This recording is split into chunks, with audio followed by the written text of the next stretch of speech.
When a seller comes to me with a business, whether it's Clayton or any of the others, Ike Friedman at Borsheim's, Mrs. B at Nebraska Furniture Mart, when they come to me, the first question I have to ask myself, because I'm counting on them to run the place, I have to decide, do they love the money or do they love the business? Now, there's nothing wrong with liking the money. I mean, they all like money, but they've got to love the business. They've got to have a passion for it. Because if I give them a whole bunch of money and they love the money and they don't love the business, no matter what they tell me, 6 months from now they'll be gone. You know, I mean, they'll just all of a sudden say, why am I getting up at 7 in the morning just so I can send a lot of money to Omaha? You know, I mean, it won't work. So they have to love the business. I mean, I want people with a passion for the business. I used to say that I had a one-line employment form, one-question employment form. The question was, are you a fanatic? You know, if you answered yes, you got the job. Because I want somebody who's fanatic about their business.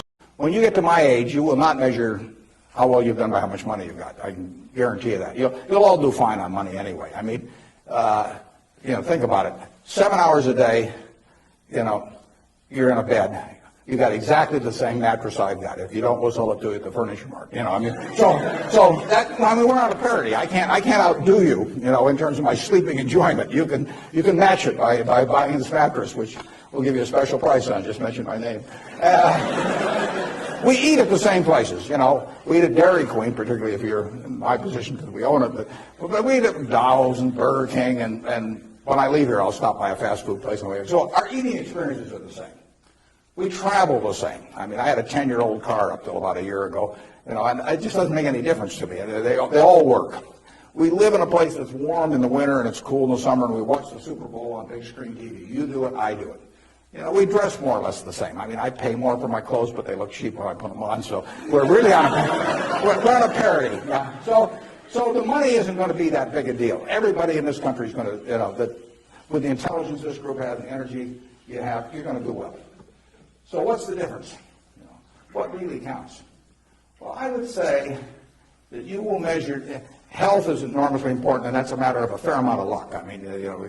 So I'm not shortchanging it. I'm just saying you can't do too much about that.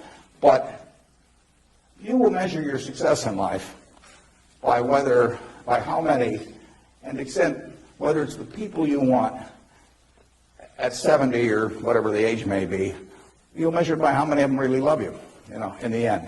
I mean, you can't, you know, you can't buy love. I mean, it doesn't work. You can buy sex. You can buy testimonial dinners, you can buy your name on buildings, you can do all kinds of things.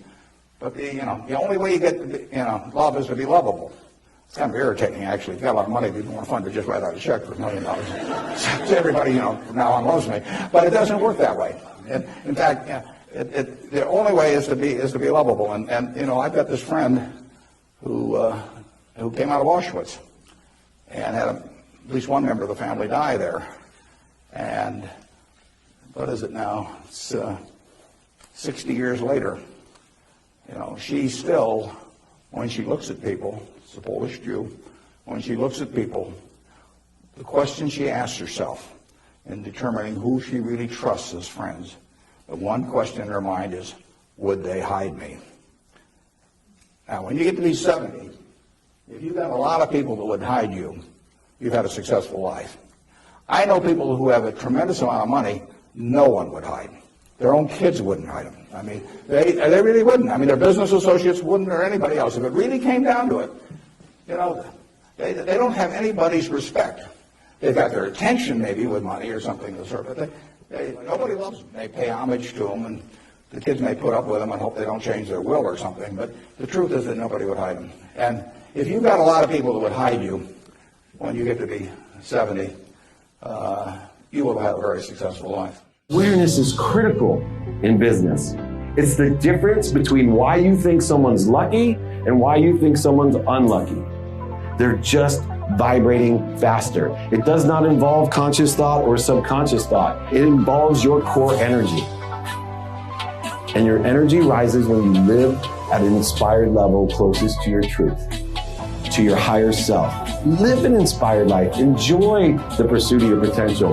Make mistakes, learn from them, move on, vibrate faster, be aware of more, and rapidly and accurately, you can have whatever you want. If you're creating a company or if you're joining a company, the most important thing is to is to attract great people. So either join a group that's amazing, that you really respect, or if you're building a company, you've got to gather great people. I mean, all a company is a group of people that have gathered together to create a product or service.